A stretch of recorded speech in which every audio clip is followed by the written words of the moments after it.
खुशनसीबी ड्रामे में हुमायूं ने गुल्लो से कह दिया कि देखो गुल्लो, अम्मा तुम्हारी बहुत परेशान है तुम्हारी शादी के लिए, इसलिए तुम्हारी पसंद के मुताबिक मैं कोई अच्छा सा लड़का देखकर तुम्हारी शादी अब करने के लिए सोच रहा हूँ। लेकिन वहीं पर गुल्लो कह रहे कि देखो, मुझे मेरी पसंद अगर तुमने देखनी है तो मुझे बिल्कुल नरमीन के शोहर जैसा हुमायूं चाहिए। हुमायूं जब ये बात सुनेगा तो एकदम से खामोश हो जाएगा कि गुल्लो की किस तरह की बात कर रही है।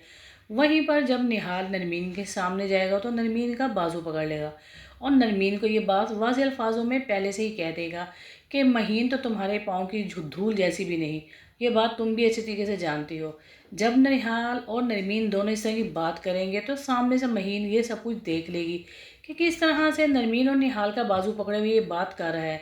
मगर नरमीन तो निहाल की इस सारी साजिश को बहुत अच्छे तरीके से पहले से ही जानती है कि निहाल किस नीयत का आदमी है।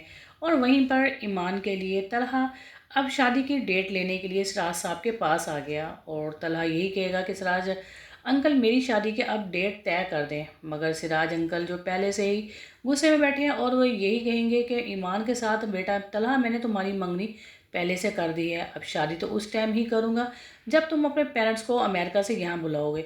तुम्हारे पेरेंट्स की मौजूदगी में ही तुम्हारी शादी के डेट फिक्स करूँगा।